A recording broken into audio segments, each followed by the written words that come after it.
돼. 그건 봉선함에 올릴 공양인데. 팔순 할머니의 비명 같은 외침이 제빵소를 뒤흔들었습니다. 거대한 황소가 온몸에 흙먼지를 뒤집어 쓴 채 거친 숨을 몰아쉬며 식힌망 위에 호밀빵을 향해 돌진하고 있었죠.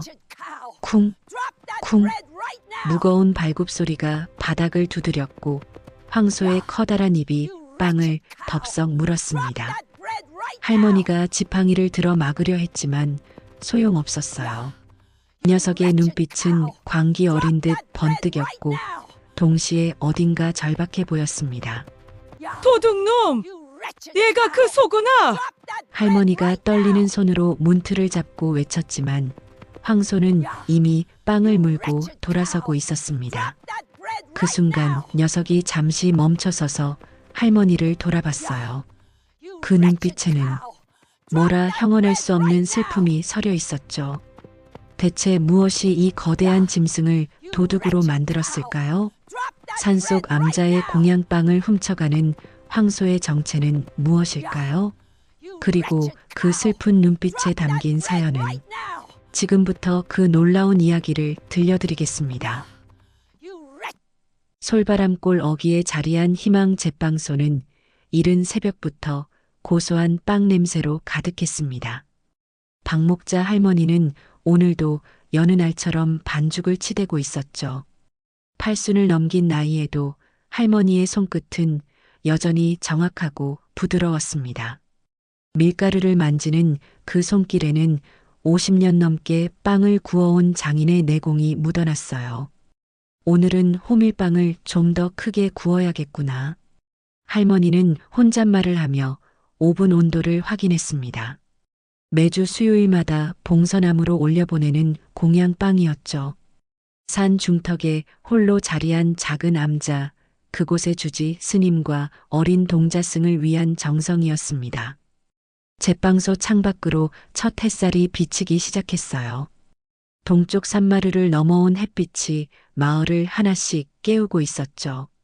닭이 울고 개가 짖으며 굴뚝에서는 하얀 연기가 피어올랐습니다. 마을 사람들이 하나둘거리로 나서는 시간이었어요. 누군가는 논으로 향하고 누군가는 산으로 오르며 하루를 시작했죠. 이 평화로운 마을의 아침 풍경은 언제나 한결같았습니다. 할머니, 오늘도 일찍 일어나셨네요. 마을 이장님이 제빵소 문을 열고 들어왔습니다. 60대 중반의 이장님은 매일 아침 커피 한 잔과 소보로빵을 사가는 단골이었죠. 할머니는 미소를 지으며 이장님을 맞이했어요. 자네야말로 이른 시간에 웬일인가? 오늘 면사무소 갈 일이라도 있나? 네, 마을도로 공사건으로 가봐야 해요.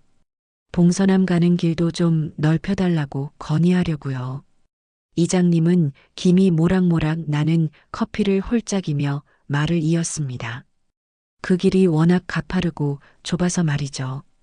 주지 스님도 나이가 있으신데 매번 걸어 다니시기 힘드실 거예요. 얼마 전엔 비가 와서 길이 많이 패였다던데 혹시라도 미끄러지기라도 하면 큰일이잖아요. 할머니는 고개를 끄덕이며 갓 구운 호밀빵을 식힌망 위에 올려놓았습니다. 빵의 갈색 껍질이 아침 햇살을 받아 윤기 있게 빛났죠. 그 옆에는 동자승 해소리가 좋아하는 단팥빵도 가지런히 놓여 있었습니다. 그래도 스님께서는 항상 감사하다고 하시더라고. 마을 사람들이 가끔 올라와 봐주는 것만으로도 큰 힘이 된다고 하시죠. 참 할머니, 요즘 이상한 소문 들으셨어요? 마을에 큰 황소 한 마리가 돌아다닌다던데. 이장님의 말에 할머니는 잠시 손을 멈췄습니다. 반죽을 덮어놓고 이장님을 바라봤죠. 황소라. 요즘은 농사도 다 기계로 하는데 누가 황소를 키운담? 그러게 말입니다. 근데 여러 사람이 봤다고 하더라고요. 온몸이 황갈색이고 덩치가 어마어마하게 크다던데요. 김서방네 밭에서도 봤다고 하고 최신의 과수원 근처에서도 나타났다고 하더라고요. 두 사람이 이야기를 나누는 사이 제빵소 안은 더욱 따뜻해졌습니다. 오븐에서는 새로운 빵들이 익어가고 있었고 커피 향과 빵 냄새가 조화롭게 어우러졌죠. 벽에 걸린 시계가 6시 반을 가리키고 있었어요. 부처님 말씀에 일체유심조라 했습니다. 모든 것은 마음이 지어낸다는 뜻이죠. 이 평화로운 마을의 일상도 사람들의 선한 마음이 모여 만들어낸 것이었습니다. 할머니의 정성스러운 빵, 이장님의 마을을 위한 마음, 그리고 산속 암자를 지키는 스님의 기도가 어우러져 솔바람골의 아침을 열고 있었어요. 혹시 봉선암에서 기르는 소는 아닐까요? 할머니가 조심스럽게 물었습니다. 글쎄요, 제가 알기론 봉선암에는 닭 몇 마리밖에 없는 걸로 아는데 황소를 기를 만한 우리도 없고요. 이윽고 이장님이 자리에서 일어났습니다. 그럼 전 이만 가볼게요. 빵 잘 먹겠습니다. 조심해서 다녀오게나. 산길이 미끄러우니 조심하고. 할머니는 이장님을 배웅하고 다시 일손을 잡았습니다. 봉선암에 보낼 호밀빵은 이제 막 식기 시작했고 동자승이 좋아하는 단팥빵도 오븐에서 익어가고 있었죠. 할머니는 정성스럽게 빵들을 바구니에 담기 시작했어요. 그때였습니다. 갑자기 제빵소 밖에서 둔탁한 발굽소리가 들려왔습니다. 쿵, 쿵 하고 땅을 두드리는 소리가 점점 가까워졌죠. 할머니는 손을 멈추고 귀를 기울였습니다. 그 소리는 분명히 큰 짐승의 발걸음이었어요. 굉음과 함께 제빵소 문이 활짝 열렸습니다. 할머니의 눈앞에 거대한 황소 한 마리가 서 있었죠. 온몸이 흙먼지로 뒤덮인 채 거친 숨소리를 내뿜고 있었습니다. 그 크기는 이장님이 말했던 것보다 훨씬 더 컸어요. 어깨 높이가 거의 사람 키만큼 되어 보였죠. 어머나! 할머니는 깜짝 놀라 뒤로 물러섰습니다. 황소의 눈빛은 광기 어린 듯 번뜩였고 콧김은 하얗게 서려 있었죠. 녀석은 할머니를 잠시 응시하더니 갑자기 식힌망 위에 호밀빵을 향해 돌진했습니다. 안 돼. 그건 봉선암에 올릴 공양인데. 할머니가 소리쳤지만 소용없었어요. 황소는 커다란 입으로 호밀빵을 덥석 물었습니다. 빵이 으스러지는 소리가 제빵소 안에 울렸죠. 녀석은 빵을 꽉 문 채로 할머니를 한 번 더 바라봤습니다. 그 눈빛에는 절박함이 서려 있었어요. 황소는 빵을 물고는 뒤도 돌아보지 않고 밖으로 뛰쳐나갔습니다. 발굽소리가 멀어져가는 방향은 봉선암으로 향하는 산길이었죠. 할머니는 얼떨떨한 채로 열린 문가에 서서 황소가 사라진 곳을 바라봤습니다. 저게 대체 무슨 일이람? 할머니는 한숨을 쉬며 엉망이 된 제빵소를 둘러봤어요. 황소가 들이닥치는 바람에 밀가루 포대가 쓰러지고 바닥에는 발굽 자국이 선명했죠. 그런데 이상한 점이 있었습니다. 황소는 다른 빵들은 건드리지 않고 오직 봉선암에 보낼 호밀빵만 물고 갔던 거예요. 혹시 봉선암의 황소가 맞나? 할머니는 고민에 빠졌습니다. 그러다 문득 며칠 전 일이 떠올랐죠. 일주일 전에도 비슷한 일이 있었어요. 그때는 할머니가 잠시 자리를 비운 사이에 공양빵이 사라졌었죠.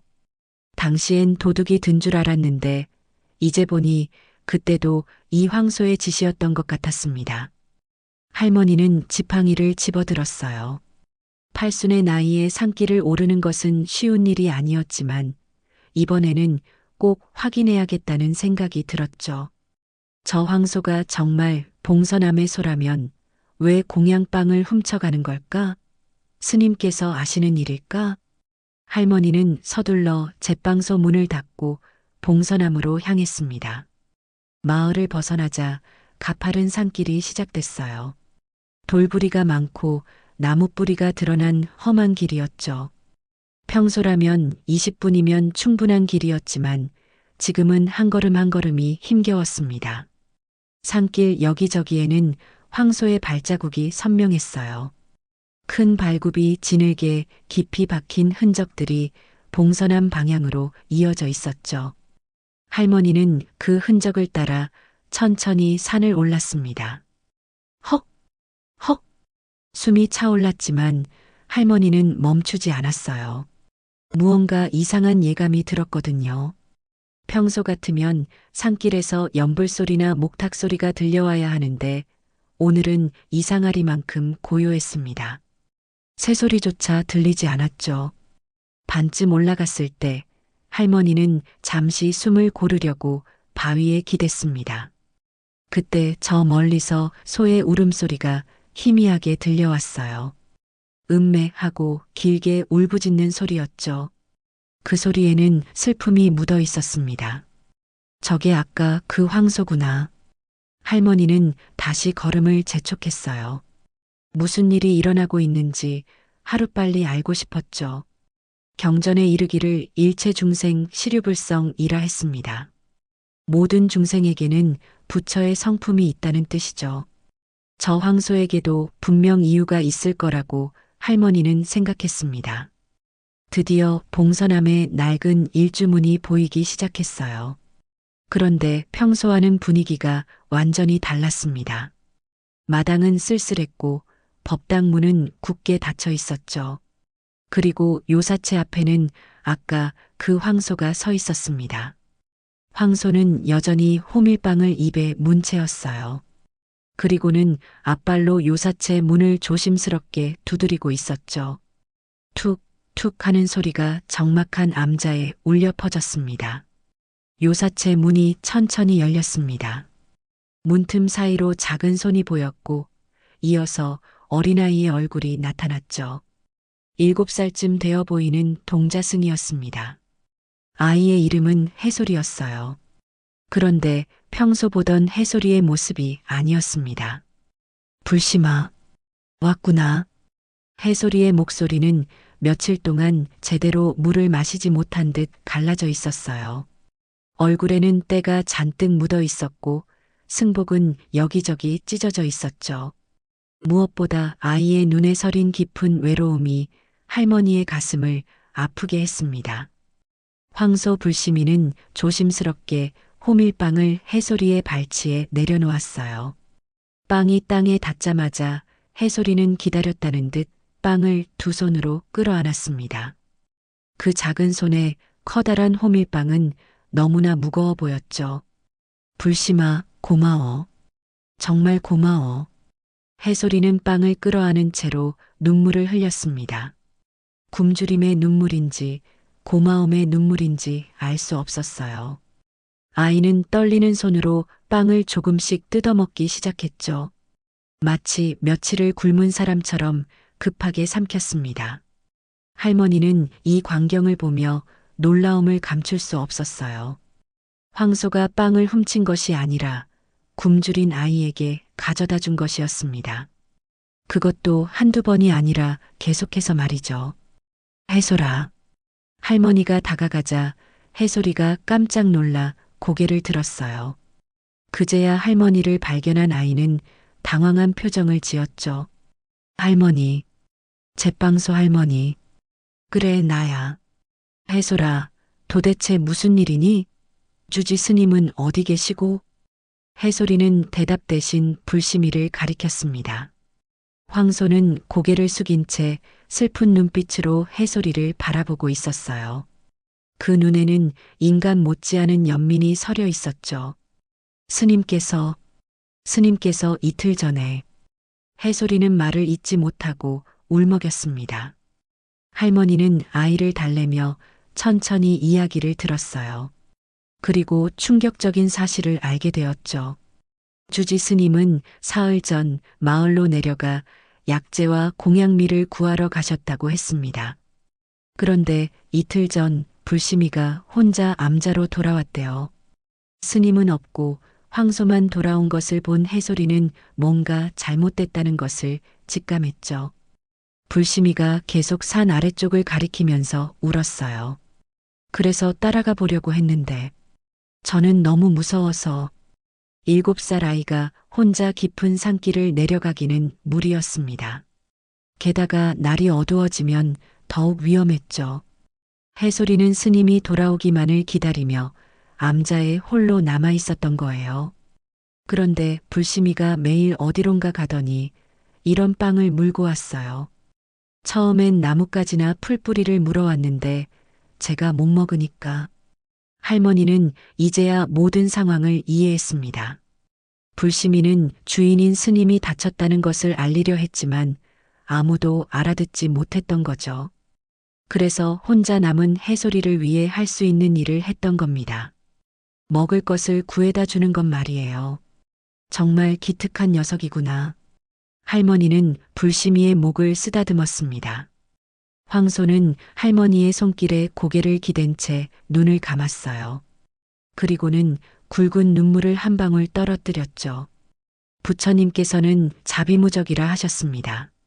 자비에는 적이 없다는 뜻이죠. 이 황소의 행동이 바로 그것이었어요. 말 못하는 짐승이지만 그 마음속에는 인간보다 더 큰 자비가 있었던 겁니다. 해솔아, 스님이 어디쯤 계신지 불심이가 아니? 해솔이가 고개를 끄덕였어요.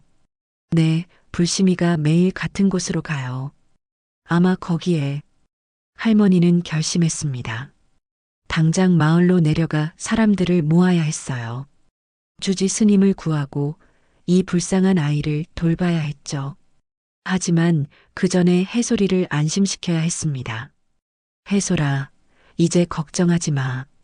할머니가 어른들을 모두 데리고 올게. 스님도 꼭 찾아올 거야. 정말요? 정말 스님을 찾을 수 있을까요? 그럼 당연하지. 불심이가 있잖니.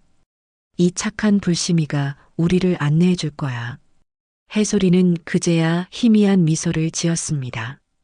며칠 만에 짓는 미소였죠. 할머니는 주머니에서 손수건을 꺼내 아이의 얼굴을 닦아주었어요.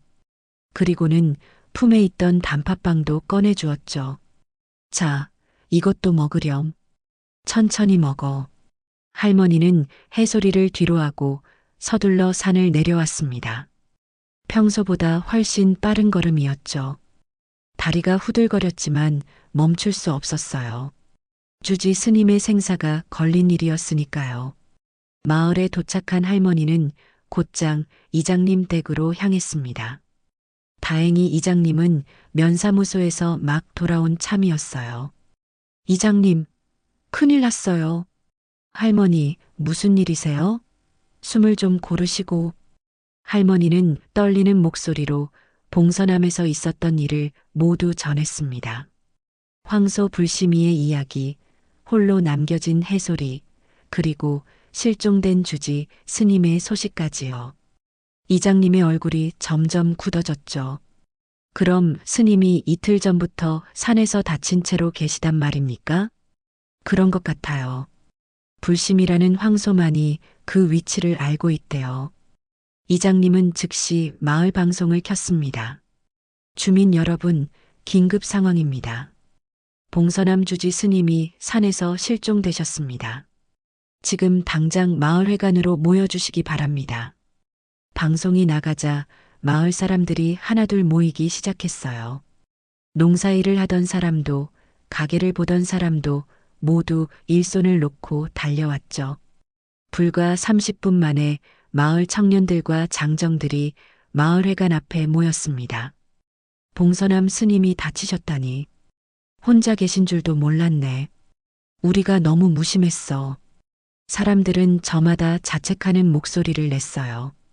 산속 암자의 스님을 잊고 지냈던 것이 미안했던 거죠.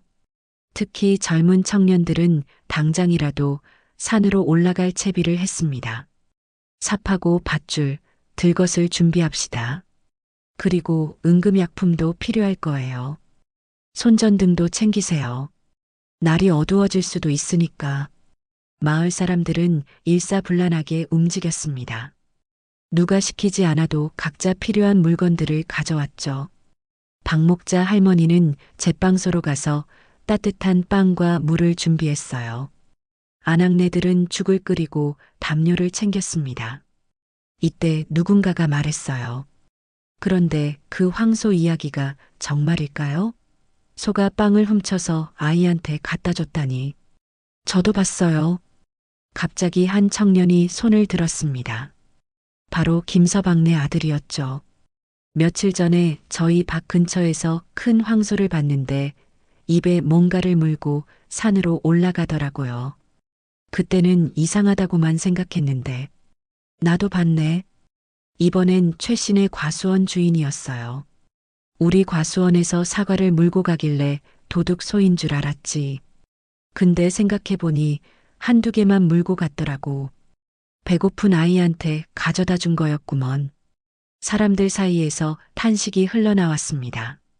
그동안 도둑으로만 여겼던 황소가 사실은 생명을 구하는 보살이었던 거예요. 우리가 짐승만도 못했구나. 누군가의 한마디에 모두가 숙연해졌습니다. 불교에서 말하는 동체대비란 바로 이런 것이었죠. 나와 남이 하나라는 마음으로 남의 아픔을 내 아픔처럼 여기는 것 말이에요. 불심이라는 황소는 그것을 몸소 실천했던 겁니다. 자, 이제 서두릅시다. 스님을 구하는 게 먼저예요. 이장님의 말에 모두가 정신을 차렸어요. 30여 명의 장정들이 구조 장비를 들고 봉선암으로 향했습니다. 박목자 할머니는 몸이 불편해 따라가지 못했지만 마을에서 아낙네들과 함께 뜨거운 음식을 준비했죠. 해가 서산으로 기울기 시작했습니다. 구조대가 떠난 지 1시간쯤 지났을까요?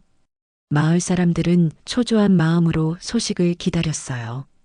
그때 멀리서 함성 소리가 들려왔습니다. 찾았다. 스님을 찾았어요. 마을 입구에서 망을 보던 아이가 소리쳤어요. 곧이어 들것에 실린 주지 스님의 모습이 보였습니다.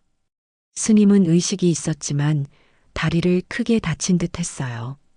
그 옆으로는 해소리가 불심이를 끌고 따라오고 있었죠. 스님, 마을 사람들이 달려갔습니다.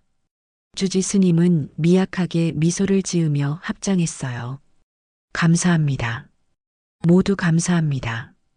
구조대를 이끌고 온 청년이 숨을 고르며 말했습니다. 스님은 계곡 근처 바위 틈에 계셨어요.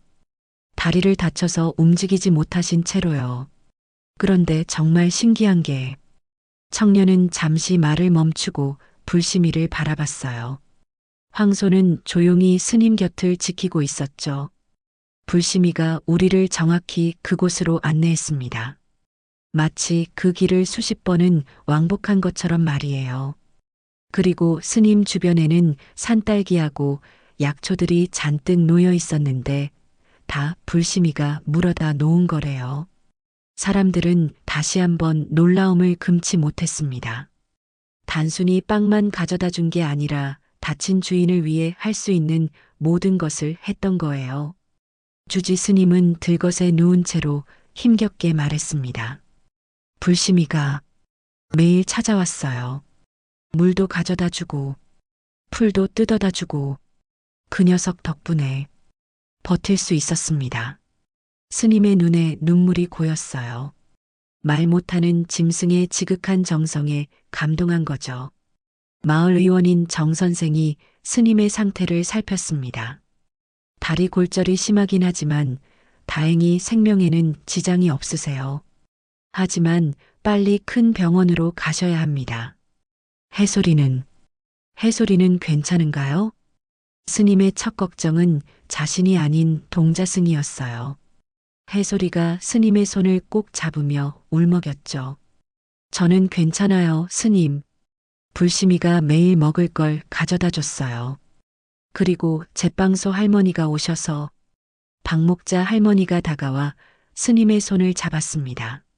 스님, 그동안 해소리가 얼마나 고생했을까요? 이 어린 것이 혼자서 다 제 잘못입니다. 혼자 무리해서 내려가다가 아니에요. 우리가 더 자주 찾아뵀어야 했는데 산속에 계신다고 잊고 지낸 저희 잘못이죠. 그때 이장님이 나섰습니다. 이제부터는 달라질 겁니다. 봉선암 가는 길도 정비하고 정기적으로 찾아뵙도록 하겠습니다.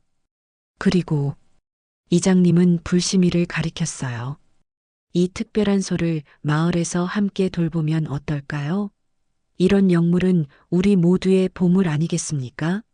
사람들이 고개를 끄덕였습니다. 그러자 해솔이가 걱정스러운 표정으로 말했어요.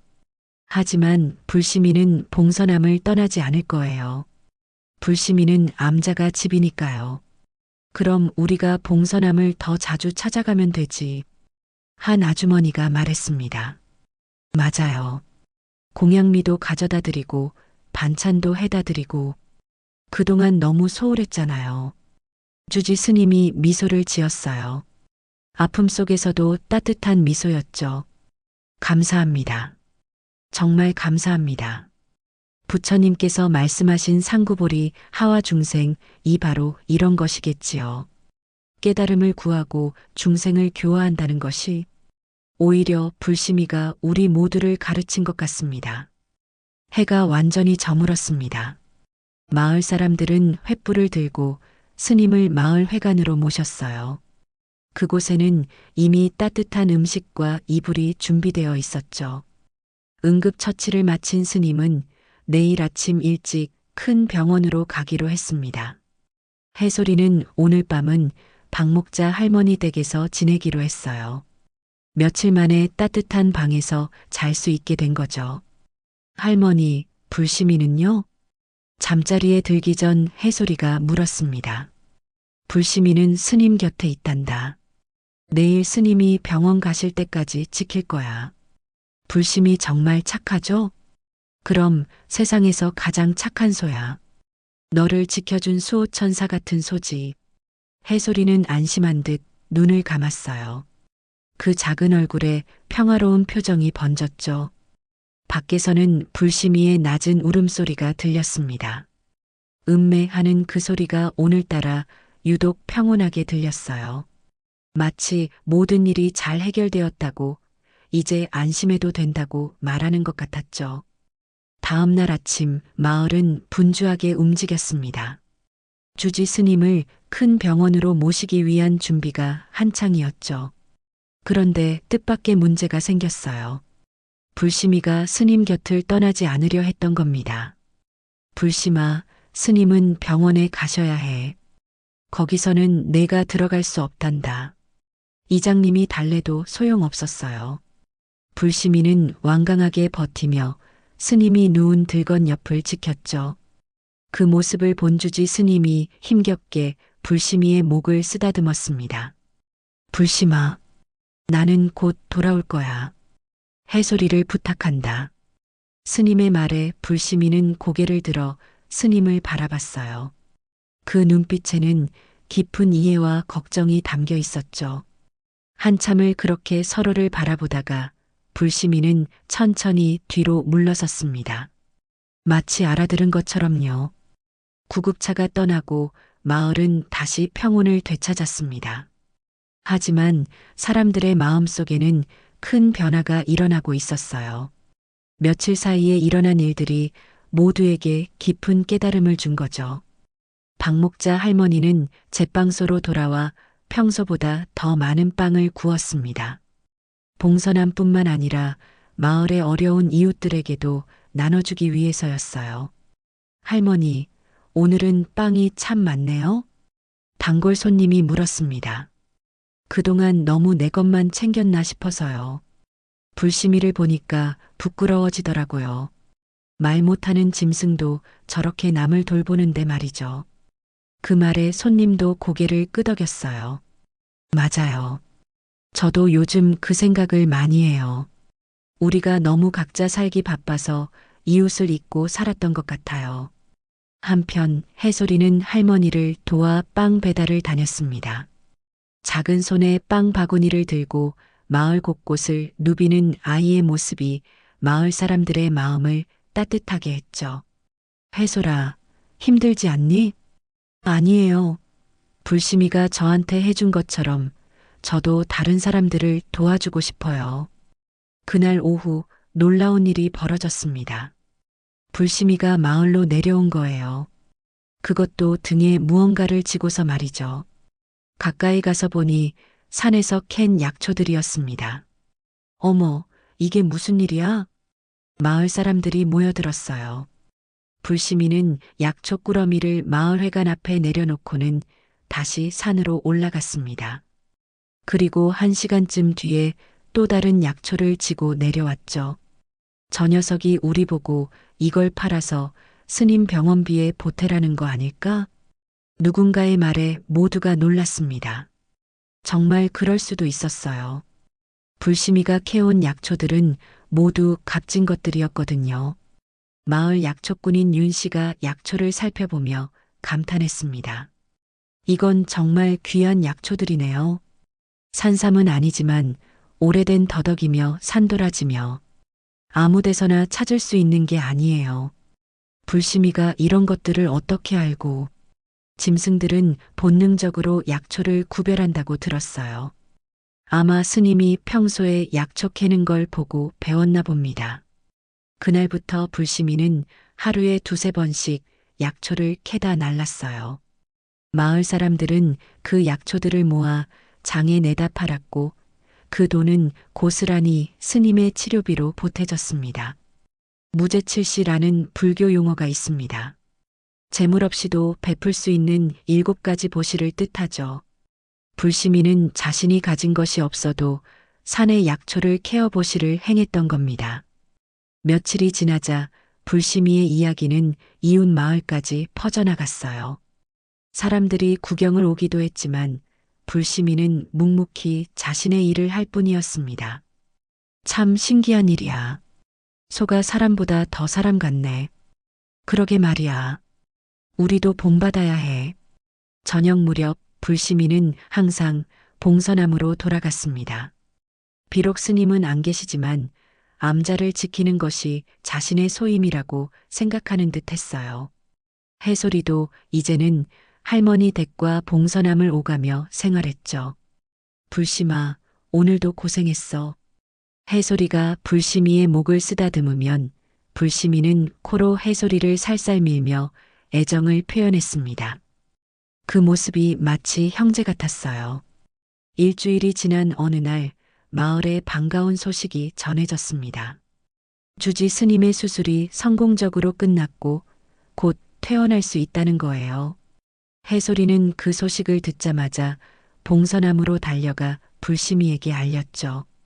불심아, 스님이 돌아오신대. 곧 돌아오신대. 불심이는 해솔이의 말을 알아들은 듯 크게 울음을 터뜨렸습니다. 음매에 하는 그 소리가 온 산에 울려 퍼졌어요. 기쁨의 울음이었죠. 마을 사람들은 스님을 맞이할 준비를 시작했습니다. 봉선암 가는 길을 정비하고 암자도 깨끗이 청소했어요. 무엇보다 그동안 소홀했던 마음을 다시 가다듬었죠. 이번 일로 많은 걸 배웠어요. 마을 청년회장이 말했습니다. 우리가 그동안 얼마나 이기적으로 살았는지 깨달았죠. 앞으로는 정기적으로 봉선암을 찾아뵙기로 했어요. 박목자 할머니도 덧붙였습니다. 매주 수요일마다 공양빵을 직접 올려드리기로 했어요. 이제는 불심이가 훔쳐가지 않아도 되도록요. 모두가 웃었습니다. 그 웃음 속에는 반성과 다짐이 담겨 있었죠. 드디어 스님이 돌아오는 날이 되었습니다. 마을 입구에는 많은 사람들이 모여 있었어요. 그런데 맨 앞에는 불심이가 서 있었죠. 며칠 전부터 매일 마을 입구에 나와 기다렸다고 해요. 차가 도착하고 스님이 목발을 짚고 내리자 불심이가 천천히 다가갔습니다. 그리고는 조심스럽게 스님의 손등을 핥았어요. 불심아, 잘 있었니? 고생 많았구나. 스님의 눈에 눈물이 맺혔습니다. 불심이도 눈을 감고 스님의 손길을 느꼈죠. 그 모습을 보는 사람들도 코끝이 찡해졌어요. 스님, 불심이가 얼마나 스님을 기다렸는지 몰라요.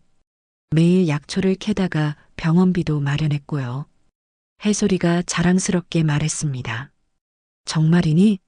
우리 불심이가? 스님은 놀라며 불심이를 다시 바라봤어요. 불심이는 부끄러운 듯 고개를 숙였죠. 이장님이 앞으로 나섰습니다. 스님, 앞으로 봉선함은 우리 마을의 자랑이 될 겁니다. 불심이의 이야기가 널리 알려져서 많은 사람들이 찾아오고 있어요. 모두들 이 자비로운 소를 보고 싶어 하죠. 그리고 저희가 의논한 게 있는데요. 박목자 할머니가 말을 이었습니다. 마을에서 조금씩 돈을 모아 봉선함에 작은 공양간을 지어드리려고 해요. 해솔이 같은 어린아이가 굶는 일이 다시는 없도록요. 스님은 합장하며 깊이 고개를 숙였습니다. 감사합니다. 정말 감사합니다. 하지만 저희가 받은 것이 더 많습니다. 불심이를 통해 부처님의 가르침을 다시 깨달았으니까요. 그날 밤 봉선함에서는 작은 잔치가 열렸습니다.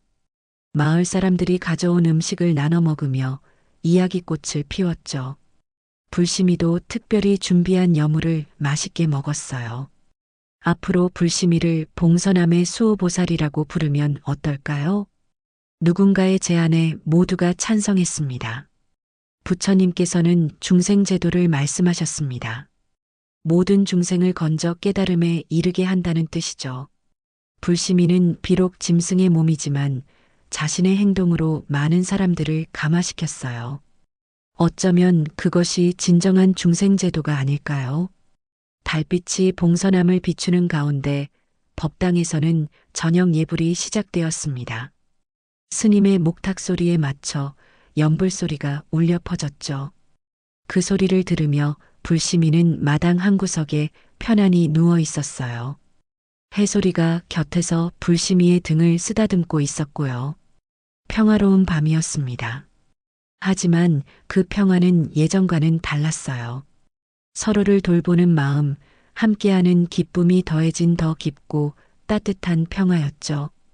계절이 바뀌고 봉선함에도 가을이 찾아왔습니다.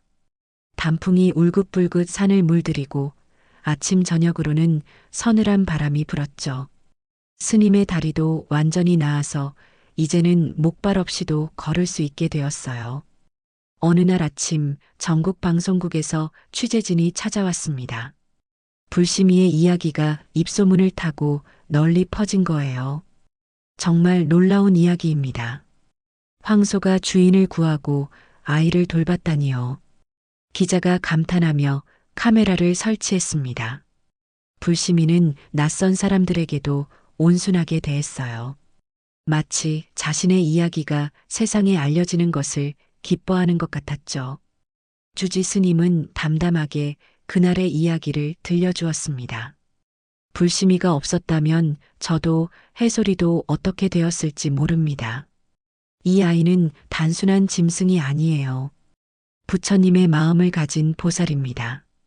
촬영이 진행되는 동안 마을 사람들도 하나둘 모여들었어요.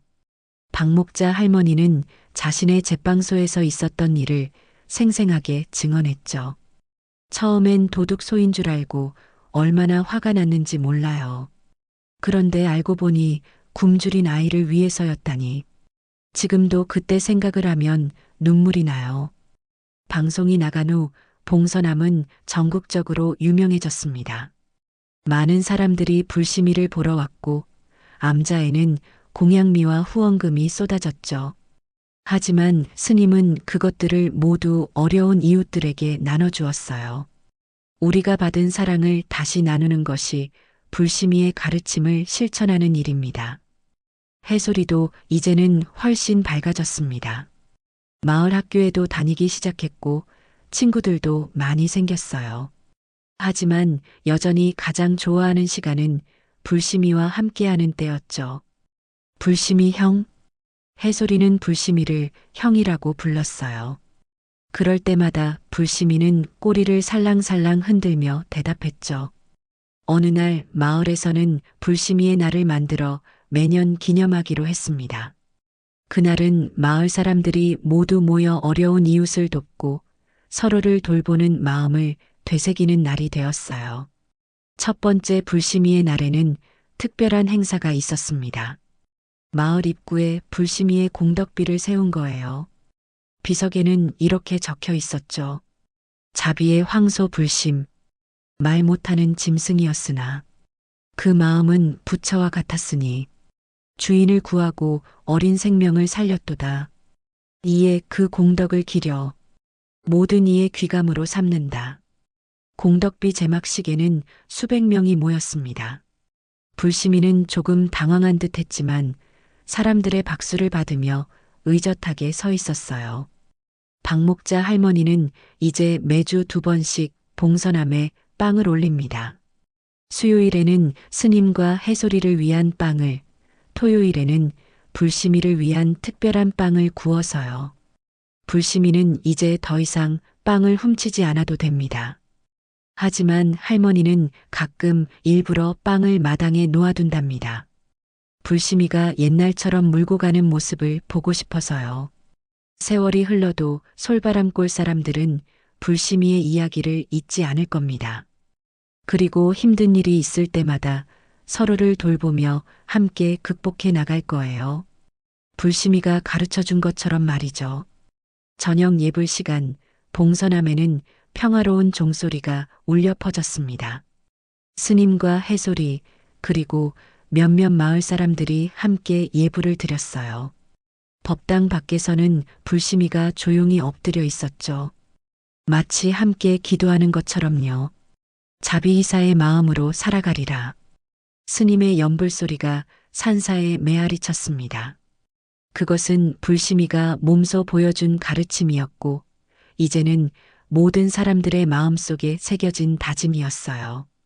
붉은 노을이 봉선함을 감싸고 어둠이 내리기 시작했습니다. 하지만 그 어둠은 더 이상 외롭지 않았어요. 서로를 비추는 따뜻한 빛들이 있었으니까요. 불심이의 빛, 사랑의 빛, 자비의 빛이 온 마을을 환하게 밝히고 있었습니다.